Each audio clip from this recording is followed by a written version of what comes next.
Now, the Yukon government is targeting Elon Musk's businesses in their latest response to U.S. tariffs. Yukon Premier Ranj Pillai says his government is ending rebates for Tesla products and canceling some of its Starlink accounts, as well as quitting Musk's social media platform X. Pillai pointed to the tech billionaire's prominent role in the Trump administration and said that he stands in solidarity with Canadian auto workers affected by the tariffs, but did acknowledge that many Yukoners have come to rely on Musk's Starlink for wireless services. And so for more on all of this, the trade war and the Northern Canada and how it's responding, I want to bring in Premier of the Yukon, Ranj Pillai. Thank you so much for coming into the studio. Thanks for having me.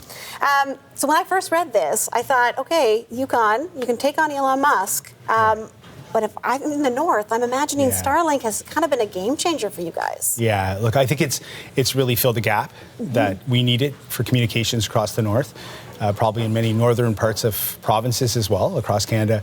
I think the real message is we need a Canadian solution, something that's going to be with the consistency, have the consistency, I should say, as Starlink has. So maybe this is symbolic in the fact that we don't have a tremendous amount of government accounts.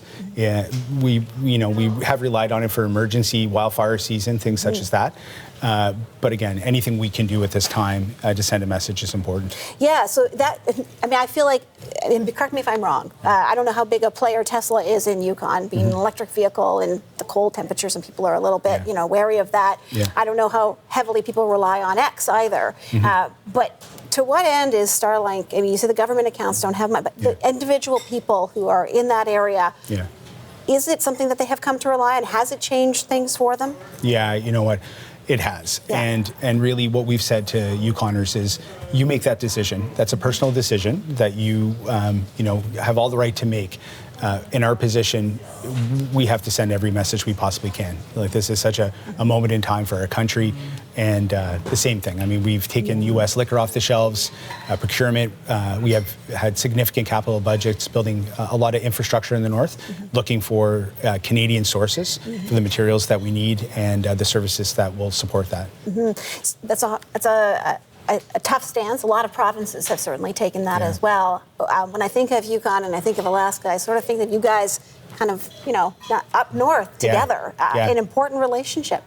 Yeah? How important is it? It is really important. We've had really substantial conversations with Alaska over the last 2 years. We signed an agreement, actually, a state-to-territory agreement last year, and we've been able to leverage $45 million Canadian into some road infrastructure.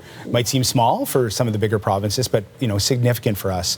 We're still waiting to see if that money will come through. By all accounts, we're being told that the commitment is still there, but really that relationship is important. I spoke to the Alaska legislature over the last couple of weeks. I did 2 testimonies, one to some of the reps, state reps, and then of course to their state senators. And we had a bill just passed, one of the first of its kind of any state, supporting Canada and of course the U.S. in focusing on the importance of the relationship between Alaska and Canadians. Yeah, an important relationship. What do they say when they hear about the tough stance that the Yukon is taking against the United States?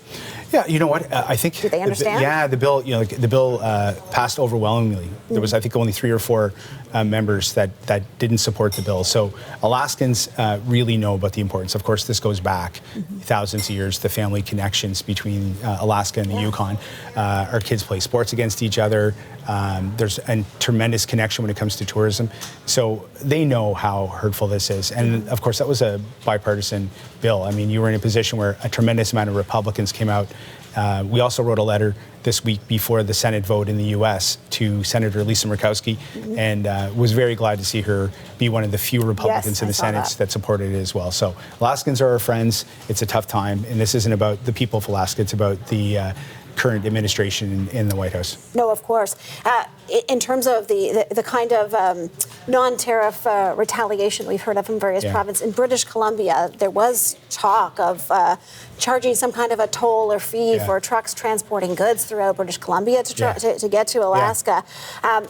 Let me ask you, I mean, what kind of support would Yukon have for that, and what kind of detrimental effect might that have on the people of Yukon? Yeah, I mean, we've been in conversation with the BC government, the same I have with all premiers. And for us, we just chatted with them about, our view right now. That's not something that we wanted to look at, and partially because we've had this large commitment for infrastructure. I think in the early days, all premiers were putting everything on the table. I think that's one tool in the toolbox. I think BC has a number of other things that they have moved on ahead of that. And, what we're really trying to do at the table, from the conversation with the Prime Minister earlier this week to where we are now, is a very measured, calculated, disciplined approach. We know that we got the best of the bad deal, as they said, but we are watching what's going to happen in the weeks ahead. So for us, that's a tough one to go back to it. But we think there's other things that are probably more effective tools. When you talk about the individual citizens in the Yukon, and you say it's obviously going to be their choice if they move away from Starlink, if they make certain decisions to buy Canadian. I don't even know how difficult or much more difficult that would be in Yukon than elsewhere. What are you hearing from people up there as to how they want to, hold their ground? Yeah, buy local is something we're always focused on, especially because we're in the north, and it's really important to support local businesses.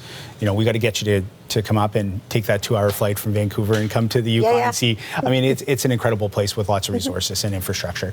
And so I think it's easy for Yukoners to make that buy Canadian decision. And I think that people are really committed to it. So that, I think, is going to be much easier, and it's going to just be good for our economy. It's good for the Canadian economy.